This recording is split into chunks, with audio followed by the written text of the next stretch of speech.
If you are observant enough, you will notice or might have come across a word which is pronounced the same as another word but differs in spelling and meaning. It is called a homophone. We could say homophones are words that are spelled differently but pronounced exactly the same in English. There are a bunch of words like that, and this could be confusing for you or even the person listening to you, especially if you cannot pronounce it correctly. But today, I am here to give you clarity. And with that, I will say thanks for joining us again on this special episode of A Little Sound with Miss B. Like I told you last week that today is going to be mind-blowing, and I brought you homophones, meanings, and possible sentence examples. I am still your one and only Miss B. Meanwhile, I will be taking them alphabetically. So let's get started. My number one example is air. That's A-I-R, air. This means a mixture of gases. So I could say, I'll be outside, I need some air. I'll be outside, I need some air. And then we have another one which is still pronounced as air, but unfortunately most people mispronounce this particular one. It is spelled as H-E-I-R, that is air again. But you will see people saying hair. I am heir apparent to the throne. I'm sure you've heard that too.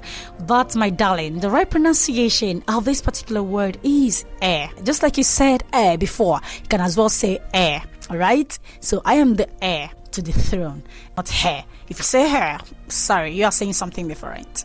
Okay? And then we move on to number 2. We have board. Board. This is a short form of saying blackboard. I just want to use that particular definition. Of course, we have plenty of definitions of this particular word. So we have short for blackboard, whiteboard, marker board, all those boards, you know. Even the boards for tennis, okay? I could give you an example like he wrote on the board. He wrote on the board.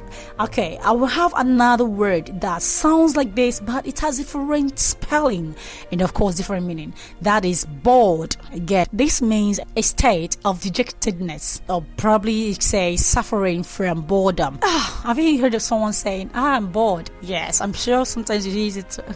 So this is the spelling of the word, B-O-R-E-D. So you say, I think I need a company because I feel bored. I think I need a company because I am bored to finish. So if you're bored, this is what you are actually pronouncing, bored, and not the other board, you know. Alright, I'll move on to number 3. Number 3 is break. Break. This particular word, I have seen many people misspell it. I don't know, but sweetheart, don't be one of them. This break is spelled as B-R-A-K-E. This means a device for reducing speed, especially in a vehicle. A device for reducing speed in a vehicle. You say, you should replace the brake of your car. You should replace the brake of your car. Alright, that's the brake you are pronouncing, and not the other one. Now the other one I have is break too. That's B-R-E-A-K. This means to divide or to separate. Okay, that is break. We have example like, if the plate falls to the floor, it might break. If the plate falls to the floor, it might break. This is the break you are pronouncing. Alright, that will take us to number 4. Number 4 is court. Many people pronounce this court and they don't even know the right spelling. I have seen people spell it wrongly. This is C-A-U-G-H-T. That is past tense of catch. So it's not catched. The past tense is caught. Alright? He caught the man stealing from him. He caught the man stealing from him. Yes. Alright, and then we have another one, to be caught. Again, this one is an enclosed space surrounded by houses. A closed space surrounded by houses is court again. So the boys you are playing in the court. Boys you are playing in the court. Alright, we move on to number 5. Number 5 says Kernel. C-O-L-O-N-E-L. Okay, it means a rank in the military. Remember I said it's not colonel. Okay, so the colonel was here today. The colonel arrived today. Alright, and then we have another one that is pronounced that way. but unfortunately we don't say it the right way. That is also pronounced as kernel, Kernel. You remember?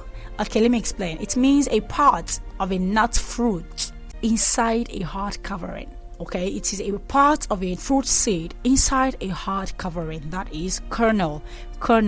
All right, that's why I could say an example. My grandma loves palm kernel. My grandma loves palm kernel. So it's not kernel, it is called kernel, the same way you say the first one. All right, and then that will take me to number 6. Number 6 is complement. Most people don't know the difference between these two words. Complement is something that when added to another makes it a whole. When added to another, it makes it a whole. That is complement, to complete. All right, so the wristwatch complements your outfit. The wristwatch complements your outfit. Okay, so this completes this. That's complement. And then we have another complement again that means an expression of admiration. That's why people always be like, thanks for the compliment. So I'll give an example like, you always sweep me off my feet with your compliment. You always sweep me off my feet with your compliment. And then I have number 7 to be fourth.